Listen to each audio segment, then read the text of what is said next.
Hi there, Lindsay here, the Frugal Crafter. Today we're going to take a look at the new Ohuhu Nihau markers. I think I pronounced that right, but I might not have. I believe all of their markers are named after Hawaiian islands, and I probably just mispronounced that one. So I will spell it in the video title so you'll be able to tell what I'm talking about. This is the latest water-based marker from the Ohuhu family. They have several alcohol-based markers, and they have several water-based markers. So these come in these pretty acrylic containers, and they are more of like a muted and pastel range of colors.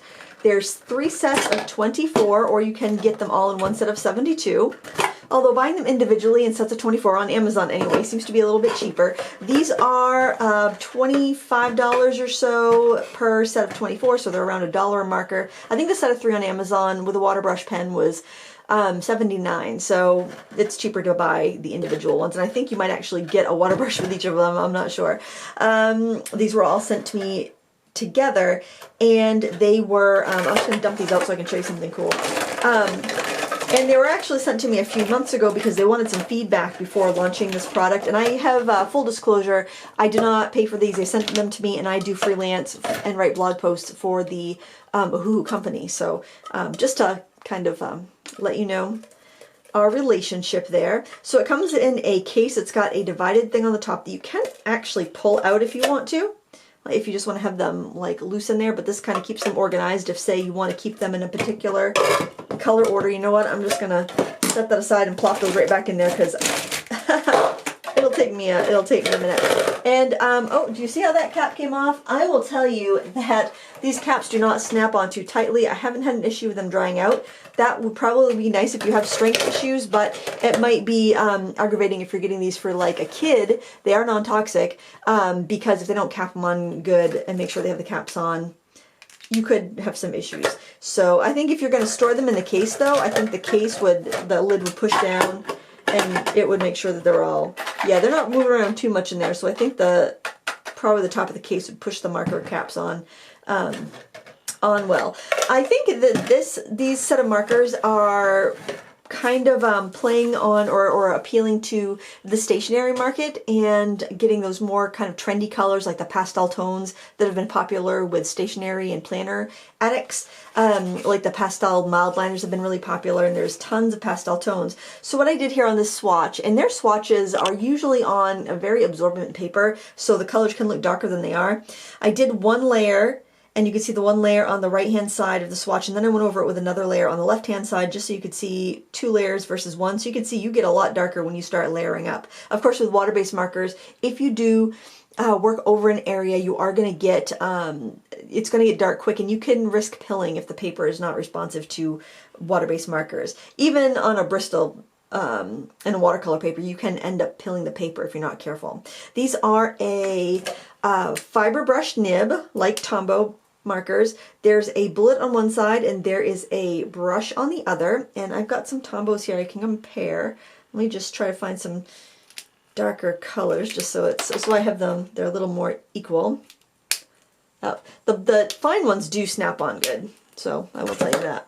I have a little demo here that I did with some Tombows and then some Ohuhus just to see how responsive they were.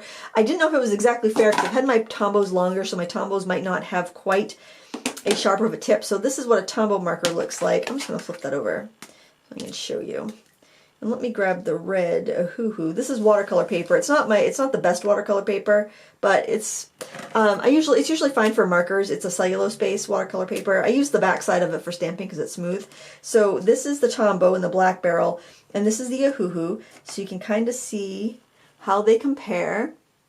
Now if I take the Tombow, take the Ohuhu,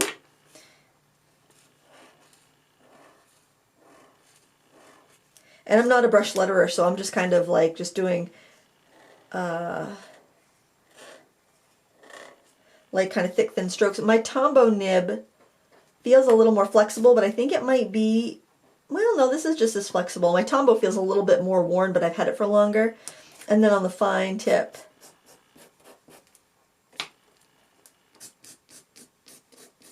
and then just to do a little swatch to see how it blends out with water. the top is the Tombow. Blends out pretty well. And the bottom is the Ohuhu. The Ohuhu's been sitting longer, so that might not be fair, but you can see it blends out pretty well too. So I would say the nibs are very comparable between the two. Yeah, I mean, my Tombow looks a little more frayed, but I've had it longer. I did try to get my newest Tombow markers to compare, but I wanted to compare them against the Tombows because they reminded me of Tombow quality when I first started using them. Now you are paying more for these than their other markers that they sell. Oops, I'm at the wrong end. So you do want to consider that and see if that's something that is worthwhile to you. I will show you the other markers in a minute.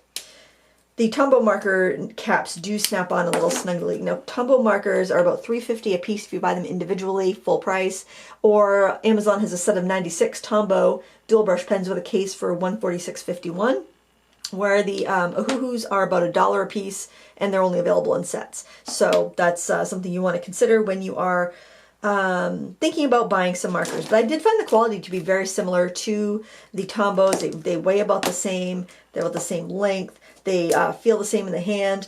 Just the cap issue, I would say make sure you cap them up good for the Ohuhus, but I think they would be an excellent rival to Tombow, especially if you want those lighter colors, because I don't think Tombow has quite so many pastels in their range. So if you wanted to get like the pastel tone or the mid-tones to kind of augment your Tombows, that would probably be very, very useful. I like Tombow markers. I'm always going to use them. They last really well, especially like when you're teaching classes. They just hold up really well. And I like them for the, direct to rubber stamp technique. I can show you that actually. Let me find, you can stamp on the back of that. Let me just grab a rubber stamp off of my stamp shelf. I don't have really that many interesting stamps in here because they're all in the other room, but we can use this this really bold one. So this works best when you are doing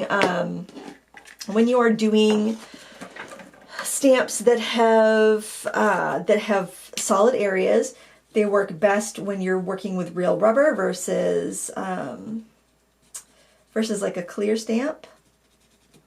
I'm just gonna do this real quick. Do that. We'll do some, how about some like hot pink? And if you accidentally pick up some of the other ink, you just scribble it out on a blank, just scribble it out until your ink goes normal.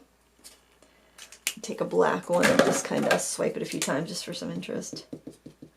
Lisa from Local King showed me about that. Okay, now we're going to breathe on this. I'm not sure how good this is going to stamp because that's not really, that's kind of textured actually. Let me get some, let me work on the smooth side. You see, you can use them like ink pads, so that's the nice thing about the not real brush felt tip brush markers that are water-based. So I can show you that again, just right there. But I did some sketching with them, and I did this, and I just wanted to play with blending them out of water. And this is the back side of the Ohuhu old premium, which is not that great. Their expert paper is decent, but the premium paper is not that great. But I use the backside for markers because I like it for that. And then on some Strathmore Bristol, I had stamped these birds in the past, and I just went with like this. I used red, coral, and yellow and did that bird with no water. This one I just used a couple shades of blue and then put some water on it just to see, and that one I just did some brown and some water just to see how it blended out, and it blended out pretty well. One thing I did notice though when I'm using the really pale shades is that, like the really pale to blend out these leaves, those really pale shades do want to pill the paper a little bit more. I think they must have a higher water content or something, less glycerin, maybe less ink. So they will tend to peel if you pill the paper if you work over them, but I think that's probably just nature of the beast. So yeah, they performed really well, and I'm pretty happy with the look of it. And let's see, sturdy, I was just looking at my notes that I did when I first looked at these. The tins are great, the storage is great, I really like that. Now let's compare them with the some of the other Ohuhu marker lines. Now my favorite of the water-based markers are the real brush pens. And they've come out with a few different versions of these over the years, and you can actually find a couple of the different versions on Amazon. But I recommend the one, I think it's called, it's called the Ohuhu Aqua Natural Brush. And these Actually, I think they're cheaper than the new kind, but what I really like about these is if you have like liquid watercolor or like the Dr. P.H. Martin Radiance inks, those the ones that are not like hydrous, the ones that are more inky, you can unscrew the back and you can actually refill that way. So I love that. Ohuhu does not sell refills for these, but I love how easy it would be to refill them if you have the water-based inks. And these have like a real brush on there, so you can see, like if I go like that, can you see the bristles spread apart there? And they are very water soluble, so I can just take my brush and I can spread that out. So these would be my favorite. They're a little bit cheaper, and the caps stay on really well, and they are refillable if you have inks. So those would be my pick. The ones that, the other ones that I had, the dual tip markers they came out with originally were these guys, and they're still current. You can still buy these. These are a lot cheaper. You get 100 for like around $30 in a case, so it's kind of tough to beat.